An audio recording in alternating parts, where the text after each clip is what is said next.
Hello everyone, today we will discuss lesson number 11th and keep it continue.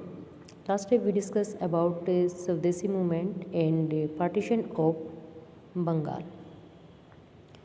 Keep it continue. Meanwhile, the Congress split into 1907 कि 1907 में कांग्रेस जब टूट चुकी थी, कांग्रेस का विभाजन हो गया था. The moderates were oppose to the use of boycott. तो बहुत सारे व्यक्ति क्या थे, वस्तुओं का बहिष्कार करना नहीं चाहते थे. They felt that it involve the use of force, कि उनको ऐसा करने के लिए मजबूर किया जा रहा है. After the split the Congress came to be dominated by the moderate with Tilak's followers functioning from outside. यानी जब कांग्रेस टू पार्ट में डिवाइड हो जाती है, नरम दल एंड गरम दल में, तो जो तिलक हैं और इसको मानने वाले इसके अनुयायी, ये इनसे बाहर काम करना लेते हैं, जहाँ पर जो कांग्रेस है वो डोमिनेंट अपना प्रतिनिधित्व कर रहे थे. टू ग्रुप्स यूनाइटेड इन दिसंबर 1915.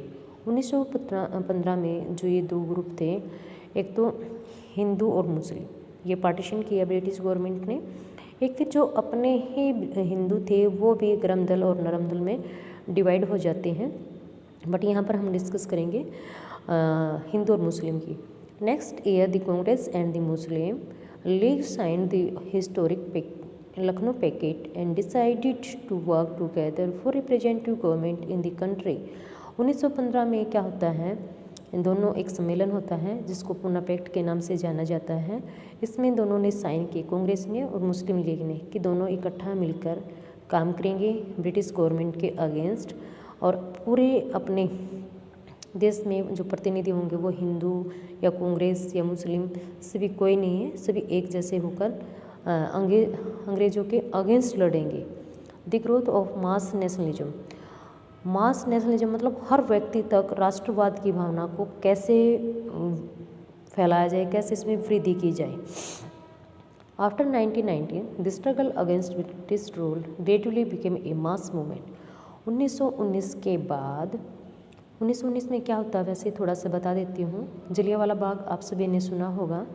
जलियांवाला बाग में 13 अप्रैल 1919 को वहाँ पर एक मेला लगा हुआ था, और जनरल डायर ने उस भीड़ को जो भीड़ इकट्ठा थी मेले में, उसके एग्जिट जो डोर थे वो सारे बंद करवा दिए. केवल एक रास्ता बचता है, और वहाँ पर अपनी सेना को ऑर्डर किया, मतलब उन्होंने अंधाधुंध गोलियां चलाई और बहुत सारे इंडियंस जो मारे जाते हैं. तो इन सब चीज़ों से भारतीय बहुत ज़्यादा दुखी हो चुके थे. तो ब्रिटिश गवर्नमेंट के अगेंस्ट उन्होंने क्या किया, एक मास मूवमेंट स्टार्ट कर दिया इन्वॉल्विंग पीजेंट्स, जिसमें पीजेंट्स यानी किसान, tribals, student, women and in large number of vocationally factory workers as well. तो इसमें मोस्टली हर तबके के व्यक्तियों ने पार्टिसिपेट किया. Certain business groups to begin to actively support the Congress in 1920s. Why was this so. और जो आपके बिजनेसमैन थे, व्यवसायिक वर्ग, इन्होंने सक्रिय रूप से 1920 में कांग्रेस के साथ काम करना स्टार्ट कर दिया. The first world war Altered the economic and the political situation in India. हम सभी जानते हैं कि 1914 में फर्स्ट वर्ल्ड वॉर होता है. अब जब कोई भी वॉर होता है तो उसके जो इफ़ेक्ट होते हैं वो सभी को झेलने पड़ते हैं. तो आर्थिक और राजनीतिक की सिचुएशन पर इसका प्रभाव इंडिया में देखने को मिला.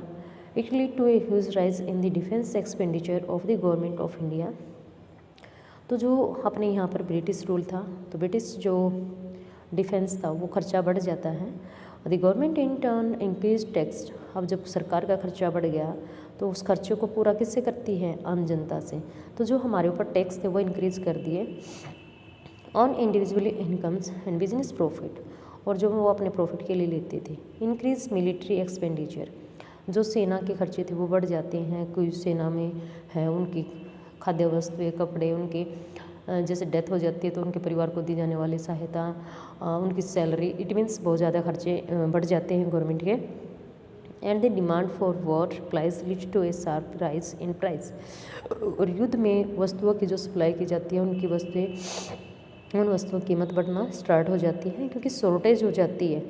Which created great difficulties for the common people. और ऐसी स्थिति में जो आम जनता है उसको अनेक समस्याओं का सामना करना पड़ता है. On the other hand business groups reaped fabulous profit from the war. और जो बिजनेस पर्सन है इनको प्रॉफिट होता है, क्यों? क्योंकि वस्तुओं की डिमांड होती है, अब ये जितनी चाहे उनसे डिमांड प्राइस ले सकते हैं। As you have seen the war created a demand for industry goods, जैसे कि जूट है, बैग है, क्लोथ है, रेल्स हैं, तो इन सब के लिए क्या होगा, वस्तुओं की डिमांड बढ़ेगी। वस्तुएं कहाँ बनेंगी? उद्योगों में। तो इसलिए उनके प्राइस, अगर शॉर्टेज ऑफ गुड्स हैं तो वो प्राइस नेचुरल है इंक्रीज कर देंगे। And cost a decline of import, और इसका एक मुख्य कारण आयात जो हैं, जो दूसरे देश से हम वस्तुएं मंगवाते हैं वो बैन हो जाती हैं, नहीं टाइम पर पहुंच पाती, ये भी रीजन है। From other countries in to India, तो दूसरे देशों से जो अपने यहाँ पर वस्तुएं आती थी वो उन पर बंद हो जाती हैं। So Indian industry expanded during the war, और ऐसी स्थिति में भारतीय उद्योग जो है उनका विकास होना स्टार्ट हो जाता है। Indian business groups begin to demand greater opportunities for development, और ऐसी स्थिति में भारतीय व्यवसायी वर्ग अवसरों की डिमांड करना शुरू कर जाता है, ताकि उनको फ़ायदा है, ज़्यादा उद्योग लगेंगे, वस्तुएं बनेंगी और उनके मार्केट में सप्लाई होगी। The war also led the British to expand their army, और युद्ध में ब्रिटिश गवर्नमेंट को क्या करने की ज़रूरत पड़ी कि अपनी आर्मी, अपनी सेना को बढ़ाए, उसमें सैनिकों की भर्ती की जाए। Villages were persuade to supply soldiers for an alien causes, और जो ग्रामीण क्षेत्रों से जो हमारे सैनिक जाते थे उन्होंने क्या कर दिया, मना करने लगे। और large number of soldiers were sent to serve abroad, क्योंकि बहुत सारे परिवार अपने बच्चों को विदेशों में नहीं जाने देना चाहते थे, और जो ये सेना थी ये विदेशी शासन के अंडर में रह के काम करना होता था। Many returned after the war, बहुत सारे वापस आ जाते हैं with an understanding of the ways in which imperialist power were exploiting the peoples of Asia and Africa and with a desire to oppose colonial rule in India. तो बहुतों को तो इन चीज़ों का नहीं पता था कि इम्पेरियलिस्ट पावर, ब्रिटिश सरकार जो है किस प्रकार से लोगों का, एशिया अफ्रीका के जो लोग हैं जहाँ पर ये अंग्रेज शासन कर रहे थे वहाँ के लोगों का कैसे एक्सप्लॉइटेशन, मतलब शोषण करते हैं। Furthermore in 1917 there was a revolution in Russia, 1917 में रूस में क्रांति होती है। News about peasants and workers struggles and ideas of socialism circulated widely inspiring Indian nationalist. तो इनमें जो किसान हैं, वर्कर्स हैं, इनकी संघर्ष, इनके विचारों को समाजवादी तरीके से फैलाया जाता है, और इससे भारतीय जो राष्ट्रवादी थे इनको पॉजिटिव इंस्पायरिंग मिलती है, मोटिवेशन मिलता है और प्रेरित होते हैं। The event of Mahatma Gandhi, अब महात्मा गांधी क्या थे, फॉरेन में गए हुए थे और ब्रिटिश ब्रेस्टियर बन के वापस आते हैं। It is in these circumstances that Mahatma Gandhi emerged as a mass leader, इस प्रकार के हालातों में महात्मा गांधी एक बहुत बड़े लीडर के रूप में उभरते हैं। एज यू मे नो, आप सभी जानते हैं, Gandhi ji age 46 arrived in India in 1915 from South Africa. 1915 में महात्मा गांधी जब अफ्रीका से भारत में आते हैं, 46 इनकी एज हो जाती है। Having lead Indians in that country in non violent march against racist restrictions, he was already a respected leader known internationally. तो जैसे ही महात्मा गांधी अफ्रीका से भारत में आते हैं, अहिंसात्मक मतलब ये तरीका फॉलो करते हैं इंडिया में, जो अपने यहाँ पर क्या थे, रेसिस्ट, अंग्रेज़ों ने कलर के आधार पर हमारे ऊपर बहुत सारे बैन लगा रखे थे, हमारे साथ डिस्क्रिमिनेशन किया जाता था। तो ये एक जाने माने क्या थे, लीडर के रूप में उभर कर आए अंतर्राष्ट्रीय स्तर पर, क्योंकि अफ्रीका में भी रेशियल के आधार पर ऐसे ही लोगों के साथ हुआ और गांधी जी ने वहाँ पर अपना सत्याग्रह स्टार्ट किया था।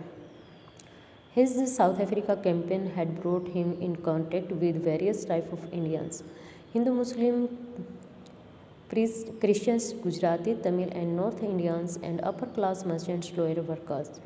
तो जैसे गांधी जी ने साउथ अफ्रीका में अपना प्रचार चलाया था लोगों के साथ, ऐसे ही भारत में भी डिफरेंट टाइप की रिलीजियंस, कास्टिज़म्स यहाँ पर थे, सभी के साथ मिलके एक ही आवाज़ में नॉन वायलेंस जो था इसको स्टार्ट करते हैं। Mahatma Gandhi spent his first year in India travelling throughout the country.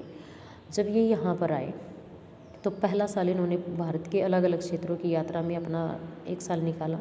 Understanding the people, लोगों को समझा, देयर नीड्स, उनकी आवश्यकताओं को, एंड देयर ओवरऑल सिचुएशन, और उनकी उस स्थिति को समझा कि अंग्रेज़ों के टाइम पीरियड में कैसी सिचुएशन भारतीय किसानों की व्यवसाय वर्ग की थी।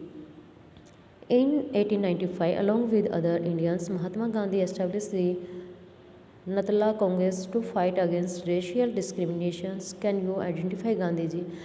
तो इसमें क्या है, 1885 में गांधी जी को दूसरे भारतीयों के साथ दिखाया गया है, नतला कांग्रेस के सदस्य के रूप में लड़ते हैं। इसमें से कहा कि आप गांधी जी को क्या पहचान सकते हो, maybe this one is Gandhi ji. Thank you, have a nice day.